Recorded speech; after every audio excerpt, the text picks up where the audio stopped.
The storm came down like a living thing, clawing at the mountains, howling through broken pine trees, swallowing sound, light, and hope. Snow moved sideways, driven by winds so violent they felt personal, like the mountain itself had decided to kill anything foolish enough to remain standing. Visibility was down to 10 feet at best, and even that vanished in sudden white bursts that erased the world without warning. The seals had stopped speaking 20 minutes ago, not because they had nothing to say, but because there were no words left that mattered. Point 6 operators crouched behind a jagged rock ridge halfway up the frozen slope, their white camo parkas already crusted with ice. Frost clung to their lashes and beards, their breath loud in their own ears despite disciplined attempts to control it. Every movement hurt. Every second burned energy they couldn't afford to lose. Someone was missing. They all knew it. Lieutenant Mark Hale was the first to say it out loud, his voice low, raw, almost drowned by the wind. She's gone. No one argued. In 01 corrected him, and 01 even looked in the direction where she'd vanished, because they already had, twice. Thermal scans had shown nothing. No heat signature, no movement, no sign of life, just endless cold and shifting snow. The mountain had taken her. Petty Officer First Class Evelyn Ghost Carter, their sniper, overwatch, and quiet backbone of the entire mission, had disappeared into the storm during the extraction maneuver. A white flash, a roar of wind, then nothing. They'd waited 0.5 minutes, 0.10, 0.15 long enough to know, long enough for hope to freeze solid. She wouldn't go down easy, whispered Chief Morales, his voice cracking despite himself. She wouldn't go down at all. Another SEAL muttered, though there was no conviction in it. Hale closed his eyes for a moment, forehead pressing against the icy rock. Training said move on. Mission first. Survivability math was brutal in conditions like this.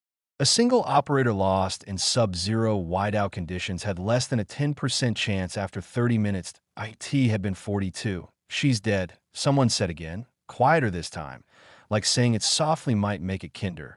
The wind answered for them, screaming through the valley like laughter. Far below them, the enemy compound sat buried in snow and darkness, unaware how close it had come to annihilation.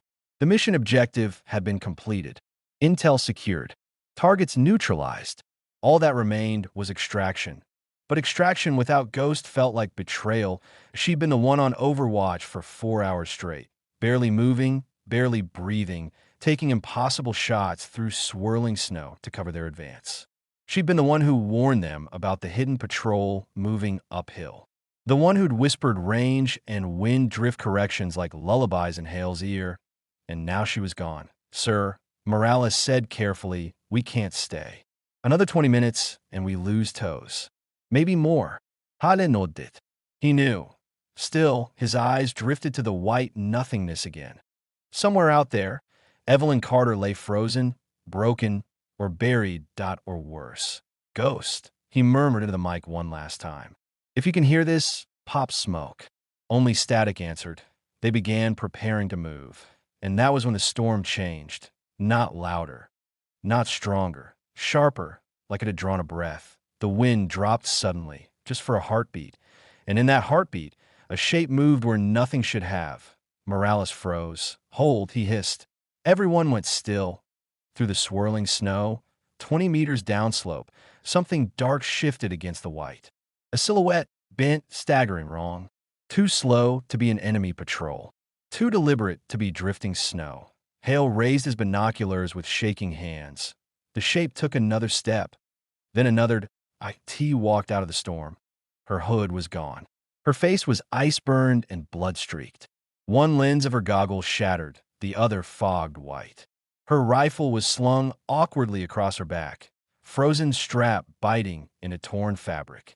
Her left arm hung useless at her side, but she was upright, alive, walking. For a second, none of them breathed. Then Morales whispered, voice breaking completely. Holy Ghost! Evelyn Carter stopped 10 feet from them, swayed, and dropped to one knee. Not collapsing, not failing, just grounding herself. Snow crunched under her glove as she steadied her breathing.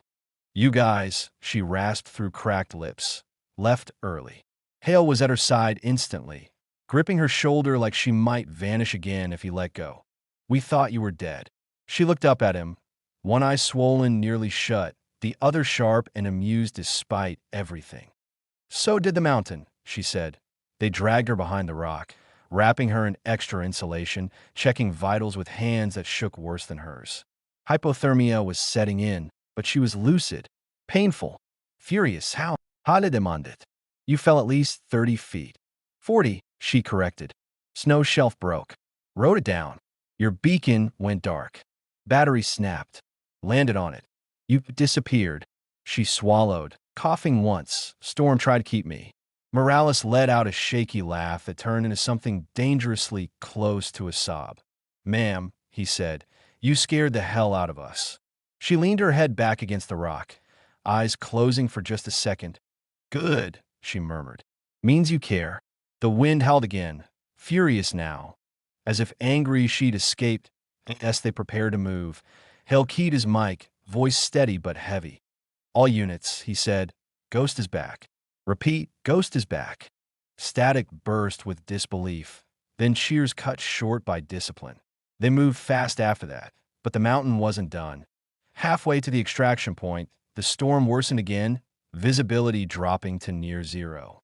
Snow piled, so high it swallowed their boots whole. Wind shoved them sideways, threatened to tear them from the slope. Evelyn stumbled once. Hale caught her. "I can walk," she snapped. "I know," he said. "Let me anyway." She didn't argue. Minutes later, gunfire cracked through the storm. Enemy patrol, 5, maybe 6, emerging from below, drawn by noise or luck or fate. Muzzles flashed briefly through the snow like angry stars. The SEALs returned fire instantly, controlled bursts cutting through the white. Evelyn froze. "I can take them," she said. "Negative," Hale replied. "You're injured." She pulled free of him with sudden strength that shocked everyone. "I'm still breathing," she said. "That's enough." She dropped into the snow, moving with painful precision, unfolding her bipod, settling her rifle like she was home. The storm bent around her as if afraid. First shot, a flashpoint, one enemy went down without a sound. Second shot, gone. Third, the patrol broke, confused, panicking. Fourth, silence. She exhaled slowly, then sagged back, pain finally catching up. And no one said a word for several seconds. Then Morales muttered. They whispered she was dead. Hale looked at Evelyn, snow-covered, bloodied, alive, until she walked out of the storm. Before they moved again, Hale turned to the imaginary camera in his mind, the one he always imagined when he thought about people back home, people who never saw this side of the world. "If you're watching this story on our Brave Stories," he said quietly, "subscribe. Because courage like this deserves to be remembered." Evelyn cracked a weak smile. "And tell us," she added, voice rough, "where you're watching from. I like knowing how far these storms travel." The mountain roared again, and they kept moving. Even after Evelyn Carter had returned from the storm, even after she had proven the whispers wrong, the cold kept tightening its grip, as if offended by her refusal to die. The wind howled louder, slamming into the SEALs' backs as they moved toward the extraction point, a narrow ridge marked on the map as viable, a lie told by men who had never walked it in winter. Every step felt stolen. Evelyn's body was shutting down in pieces. Her fingers were numb beyond pain. Her left arm throbbed with every heartbeat, fractured but strapped tight. Blood froze black against her sleeve. Still, her eyes stayed alert, scanning white nothingness with the instinct that had kept her alive when the mountain tried to bury her. She slowed once. Hale noticed immediately. "Talk to me," he said. "Just recalibrating," she answered, forcing breath into lungs that burned like broken glass. "Cold's loud." He nodded. He understood. Hypothermia didn't creep. It lied. The radio crackled. "Viper actual, this is Eagle. Weather closing fast. You've got 15 minutes before we abort." 15 minutes. They were still 20 out. Hale looked at his team. Frostbitten faces. Empty eyes. And Evelyn, walking on all alone. "Keep moving," he ordered. "No one stops." The ridge appeared through the storm like a ghost of stone. The extraction flare marker lay buried under fresh snow, almost erased. Morales dug it out with bare hands, swearing his skin stuck to metal. Behind them, the mountain answered with gunfire. Enemy reinforcements. Too many. Too close. They followed us, Morales said. Heat signatures. 8, maybe 10. Hale swore under his breath. We can't outrun them. Evelyn was already moving. I'll hold them, she said. No, Hale snapped. Not again. She turned to him slowly. Her face was pale, lips blue, but her voice was iron. They want me dead, she said. Let them try. Before anyone could stop her, she moved 10 meters upslope, dropping behind a shattered tree half buried in snow. She planted herself like part of the mountain, rifle steady despite shaking hands. The first enemy appeared through the white. She fired. The shot echoed, sharp and final. The storm swallowed the body. Another shape, another shot. The seals joined in, controlled chaos erupting in the frozen air. Muzzle flashes lit the storm like lightning trapped in snow that Evelyn's breathing slowed. The world narrowed. Wind, distance, trigger. She didn't feel the cold anymore. She didn't feel her arm. She didn't feel anything except purpose. An explosion rocked the ridge. Enemy grenade. Too close. Snow and rock rained down. Hale was thrown sideways. Morales slammed into the ground, ears ringing. When the snow settled, Hale's heart stopped. Evelyn lay still, face down, buried halfway. Ghost, he shouted, crawling toward her in no movement. For one terrible second, the whispers returned. Then her hand twitched. She rolled on her back, gasping, eyes wide but alive. Blood ran from her hairline, instantly freezing. I'm fine, she lied. Hale grabbed her collar, hauling her up. That's it, he growled. You're done. She didn't fight him this time. The helicopter thumped into existence overhead like a miracle dragged from the sky. Ropes dropped. The wind went insane, trying one last time to tear them apart. The seals clipped in, one by one, that Evelyn was last. A.S. Hale secured her harness. She looked down the mountain. At the storm, the bodies, the place that had nearly erased her.